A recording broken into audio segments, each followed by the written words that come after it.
رفقا، این همون غذایی که خیلی‌ها باور دارن رقیب سرسخت آش رشته معروف ایرانه. آش ماسوایی بروجرد یکی از خوشمزه ترین آشای ایرانه که طعمش میتونه هر ایرانی رو غافلگیر کنه.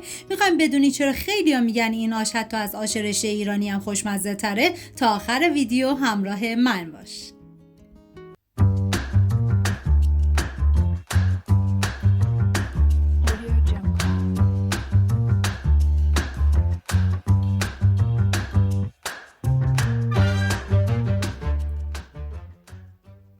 280 گرم بلغور گندم رو از شب قبل خیس کنید و بریزید داخل قابلمه. مقداری آب بهش اضافه کنید و زمان بدید تا بلغور بپزه. و اینکه این آش برای 6 نفر در نظر گرفته شده، شما به اساس تعداد نفرات باید مواد کم یا زیاد کنید.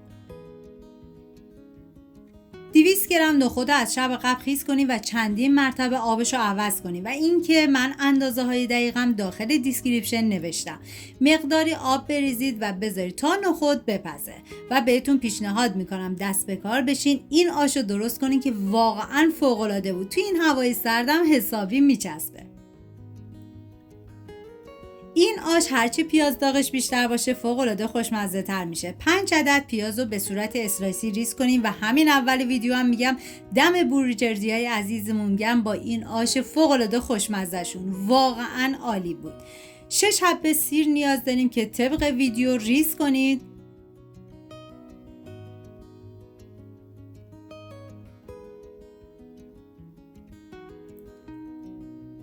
و سبزی این آش فقط اسفناجه که ما نیاز به 500 گرم اسفناج خرد شده داریم و اسفناج رو به صورت درشت خردش کنید.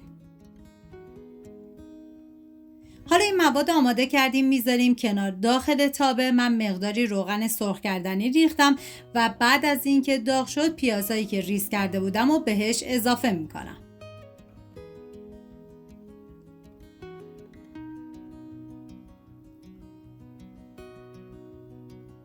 هم میزنم و زمان میدم تا پیاز کاملا سرخ بشه.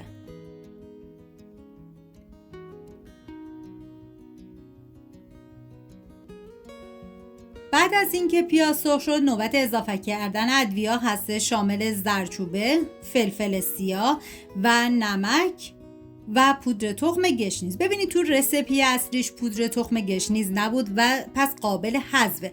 من تو اکثر غذاهام از پودر تخم گشنیز استفاده میکنم چون طعم غذاها رو فوق العاده خوشمزه میکنه، چه آش باشه چه خورش باشه چه انواع پلو مخلوطا. و بعد از اینکه ادویه تف خوردن سیری که ریز کرده بودیم و اضافه میکنم، هم میزنم و میذارم تا سیر یه تفته مختصری بخوره. نکته مهم این که چون این آش از کشک استفاده میشه، اگر کشکی که استفاده میکنید نمک داره، نمک این غذا رو حذف کنید. 2 قاشق غذاخوری نعنا خشکم به پیاز اضافه کنید و هم بزنید. همین که با پیاز کمی مخلوط شد یه تفته مختصری خورد دیگه زیر حرارت رو خاموش کنید که نعنا اگه تفته بیشتر بخوره تلخ میشه. دیگه من زیر حرارت خاموش میکنم. میریم سراغ بلغور که کاملا پخته شده. ببینید در طی زمان پخت حتما چندین مرتبه بلغور رو هم بزنید وگرنه ته میگیره. و نخود پخته شده رو بهش اضافه میکنم. هم میزنم تا با هم دیگه مخلوط بشن. و اینکه بعد از اینکه بلغور به جوش اومد باید سر قابلمه رو حالت نیمه باز بذاری وگرنه بلغور سر میره. و حالا پیاز داغی که آماده کرده بودیم هم به بقیه مواد اضافه میکنم. واقعا یه ترکیب عالی و فوق العاده خوشمزه. هم میزنم تا پیاز داغ با بقیه مواد مخلوط بشه. تنوع آش تو ایران خیلی زیاده و واقعا یکی از یکی خوشمزه تر.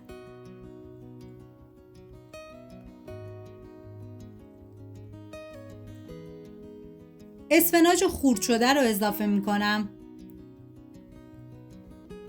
و زمانی که اسفناج اضافه کردید هم بزنید تا با بقیه مواد مخلوط بشه و دیگه باید زمان بدید تا اسفناج کاملا بپزه. من یه هم میزنم و حالا توی این مرحله اگر دیدید که آشتون سفته میتونید آب جوش اضافه کنید. این آش برای عزیزانی که وگان هستن فوق‌العاده عالیه و با خیال راحت میتونن بخورن. ولی اگر شما دوست داشتی میتونید از استاک گوش، مرغ یا سبزیجات، هر نوع استاکی که دوست داشتی استفاده کنید. من مقداری آب جوش ریختم و هم میزنم و زمان میدم تا اسفناج بپزه.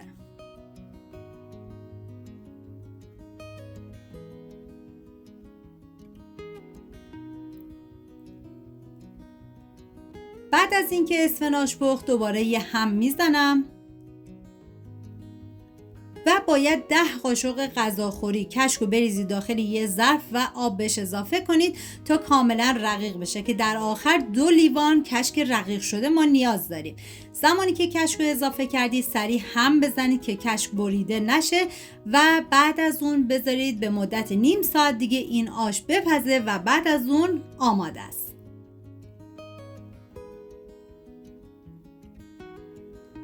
هر کشوری غذای خاص خودشو داره، اما چیزی که مهمه لذتیه که با هم میبریم. من امروز عاشق طعم آش ماسوی بروجر شدم. شما هم امتحان کنید. برای حمایت از من حتما کانال رو سابسکرایب کنید. امیدوارم این آش خوشمزه رو درست کنید و در کنار خانواده از خوردنش لذت ببرید. و در آخر من با پیاز داغ تزیین کردم. سپاس از همراهی همیشگیتون. تا یه خوشمزه دیگر، بدرود.